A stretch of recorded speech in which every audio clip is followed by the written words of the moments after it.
है ना। हम लोग जब छोटे थे ना तो हम लोग सुनते थे कि घर पे आया है LIC एजेंट, है ना। LIC एजेंट से सुनते सुनते आज सुनने को मिल रहा है ऑक्सीडाइजिंग एजेंट। तो आइए हम लोग जानते हैं ये कौन सा एजेंट है और क्या है इसका फंक्शन, क्योंकि एजेंट का फंक्शन जानना जरूरी है। वो तो आपको आपका प्रॉपर्टी के बारे में बताता है कि यहाँ खरीदिए, वहाँ खरीदिए, ये लोन लीजिए, वो लोन पास करवाइए, लेकिन ये कौन सा लोन देने वाला है, इसका कुछ अलग ही लोन है। इसका लोन बड़ा खतरनाक है। आइए हम लोग जानते हैं।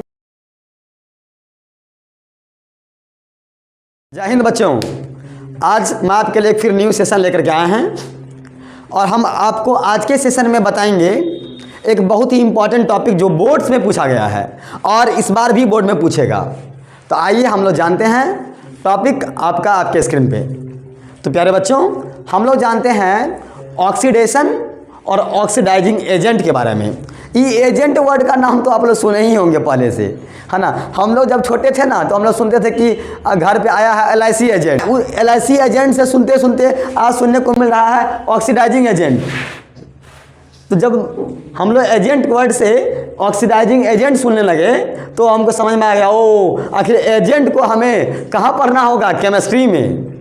तो वो एजेंट का केमिस्ट्री पढ़ा होगा, वो नहीं पढ़ा होगा, वही वो पढ़े भी होंगे तो भूल गए होंगे। तो आइए हम लोग जानते हैं ये कौन सा एजेंट है और क्या है इसका फंक्शन, क्योंकि एजेंट का फंक्शन जानना जरूरी है। वो तो आपको आपका प्रॉपर्टी के बारे में बताता है कि यहाँ खरीदिए, वहाँ खरीदिए, ये लोन लीजिए, वो लोन पास करवाइए, लेकिन ये कौन सा लोन देने वाला है, इसका कुछ अलग ही लोन है।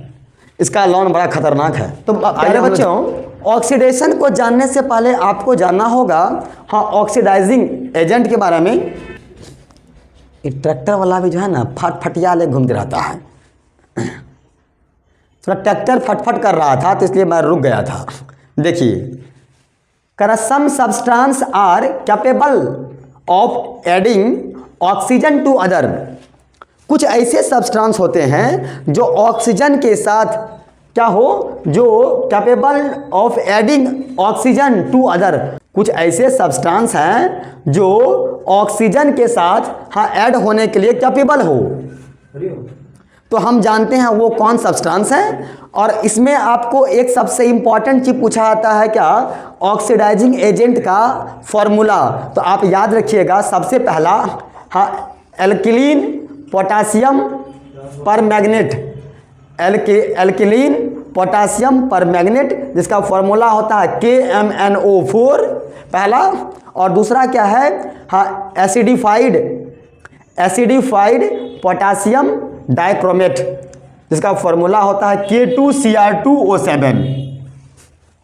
बच्चों, आपने देखा कि मैंने ये दो जो लिखा है एग्जाम्पल्स, ये आपके बुक NCERT में दे रखा है, इसलिए मैंने यहाँ लिखा। मैंने NCERT का ही एग्जाम्पल इसलिए ले रहा हूँ क्योंकि आपके बोर्ड्स में जो कॉपी चेक होता है ना, उसमें चेक किया जाता है कि ये बच्चा NCERT के अकॉर्डिंग आंसर राइटिंग किया है या नहीं। लिखने के लिए कुछ और लिख देंगे तो कुछ और सही हो जाएगा, सही तो होगा पर नंबर नहीं मिलेगा। नंबर कैसे मिलेगा, नंबर मिलेगा आपको तब जब आप लिखिएगा NCERT के अकॉर्डिंग।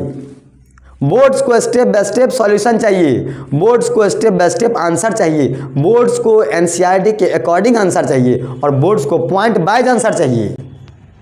जिन बच्चों में ये गुण चला गया इस तरह से पैटर्न से आंसर को लिखने का, उसको टॉप करने से कोई नहीं रोक सकता है। आइए, तो हम लोग जानते हैं, हम लोगों ने इतना बात जान गया। तो एक हमारा क्वेश्चन है how alcohol are converted into carboxylic acid.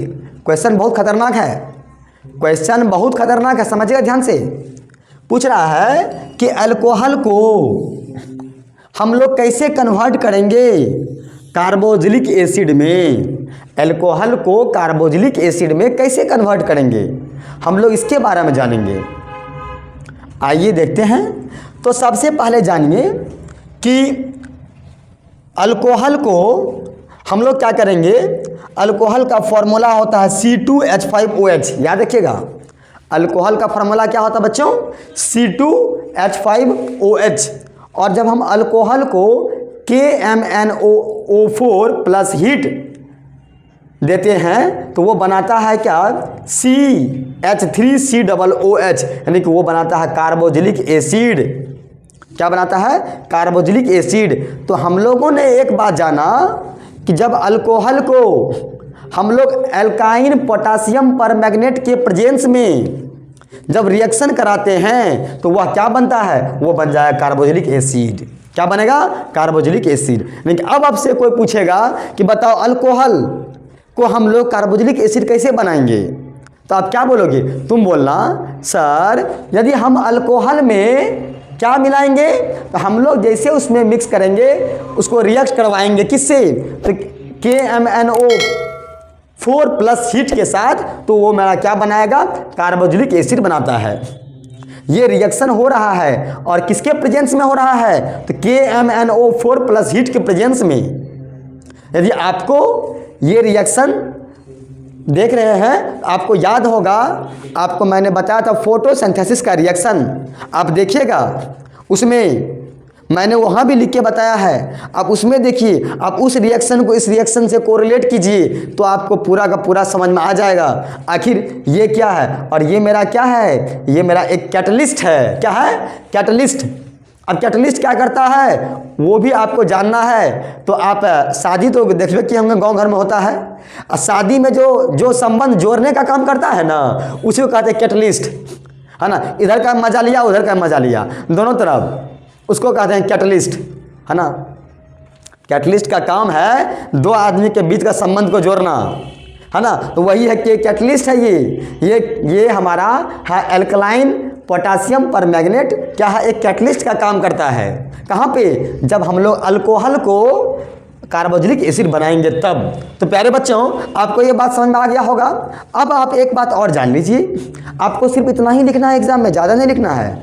एक बात और जानिए कि सर आप शुरू में बोले थे हाँ ऑक्सीडेशन और ऑक्सीडाइजिंग एजेंट, क्या है ये एजेंट और क्या होता है, हाँ ऑक्सीडाइज्ड और क्या होता है रिड्यूस्ड। थोड़ा सा मैं आपको वही बताता हूँ। आप पहले समझिए, रिड्यूस का मतलब होता है घटना, मतलब कम हो जाना। पहले मेरे पास 5 रुपया था, अब मेरे पास 1 रुपया बचा, क्या हुआ, रिड्यूस हुआ। रिड्यूस हुआ ना जी, कम हुआ ना पैसा, इसका मतलब रिड्यूस हुआ। अब समझिए केमिस्ट्री की भाषा में मैंने यहाँ पे एक इक्वेशन लिखा है ZnO+C, और जब मैंने इसको रिएक्शन करवाया क्या बना, Zn+CO। तो प्यारे बच्चों आप यहाँ देखो, इसको बोलते हैं हम लोग रिएक्टेंट, इसको बोलेंगे प्रोडक्ट। तो रिएक्टेंट में देखना है आपको, प्रोडक्ट में नहीं देखना है। आप रिएक्टेंट में देखिए, क्या देखे कि सर यहाँ पे था ZnO, है ना जी, और इसमें से O क्या हो गया, वो रिड्यूस हो गया। O यहाँ से गायब होकर के यहाँ क्या बचा, सिर्फ Zn। इसका मतलब क्या हुआ, यहाँ पे हुआ रिड्यूस और यहाँ पे क्या हुआ, रिडक्शन। इसलिए मैंने यहाँ क्या लिखा है, R। प्यारे बच्चों आपको बात समझ में आ रहा होगा मैंने क्या लिखा है। समझिए बहुत खतरनाक टॉपिक है, काफ़ी बच्चों का कन्फ्यूजन है ये, काफ़ी बच्चे कन्फ्यूज रहते हैं। Reduction, oxidation, oxidising agent, reducing agent, इन 4 टॉपिक में बच्चे का दिमाग पहुँच रहता है। पहुँच बोले तो खिचड़ी, समझिए। तो ये Zn जो है, ये मेरा ZnO, इसमें से O का रिड्यूस हुआ इसलिए आया है निगेटिव में, और यहाँ पे हम लोग क्या लिखेंगे, ऊपर में लिख दिया R क्योंकि ये रिड्यूस किया है, ठीक है। अच्छा यहाँ पे मेरे पास क्या है, C है, और इस C में यहाँ पे O आया है, इसलिए यहाँ पे लिखे हैं क्या हम लोग ऑक्सीडाइज्ड, और इसलिए हम लोग क्या लिखे हैं, O में प्लस लिखे हैं।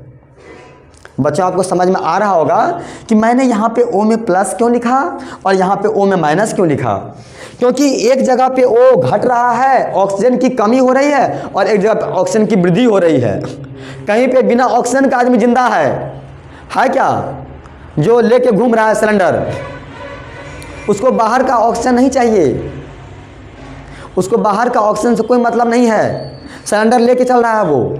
तो बस वही बात है, यहाँ पे देखिए, यहाँ पे यह O यहाँ से रिड्यूस कर गया, इसे यहाँ पे Zn बन गया, और यहाँ पे C में O जुट गया, इसे यहाँ पे CO बन गया। प्यारे बच्चों तो अब समझिए, जहाँ पे रिड्यूस किया वहाँ पे लिखेंगे R, उसको बोलेंगे क्या हम लोग, उसको क्या बोलेंगे, उसको हम लोग बोलेंगे रिडक्शन, रिड्यूस्ड किया है। अच्छा अब समझिए, फिर जहाँ पे C में O लाके जुट गया, O आके जुट गया, उसको हम लोग बोलेंगे क्या, ऑक्सीडाइज। उसको हम लिखेंगे ओ, यहाँ पे ऑक्सीडाइज हुआ। तो सर एजेंट क्या होता है? अरे गजब, अरे गजब, ये कैसा क्वेश्चन। सर एजेंट क्या होता है? अब ये तो समझ गए सर, रिड्यूस क्या हुआ, ऑक्सीडाइज क्या हुआ, पर एजेंट, ये एजेंट क्या है? एजेंट ये वही LIC वाला एजेंट है क्या? अरे भैया ये LIC वाला एजेंट नहीं है। ये एजेंट क्या है समझिए, जो जहाँ पे आपने रिड्यूस लिखा है, आप इसका सिस्टम है सेम अपोजिट। जहाँ पे आपने लिखा रिड्यूस, वहाँ पे कर दीजिए क्या, आप वहाँ पे कर दीजिए आप ऑक्सीडाइजिंग एजेंट OA। और जहाँ पे लिखे हैं ऑक्सीडाइज, वहाँ पे लिख दीजिए रिड्यूसिंग एजेंट RA। यही तो है जो उसको क्या कर रहा है, जोड़ने का काम कर रहा है। किसे? प्रॉपर्टी से। किससे? तुमको और हमसे। बाय बाय, टाटा, फिर मिलते हैं नेक्स्ट वीडियो में।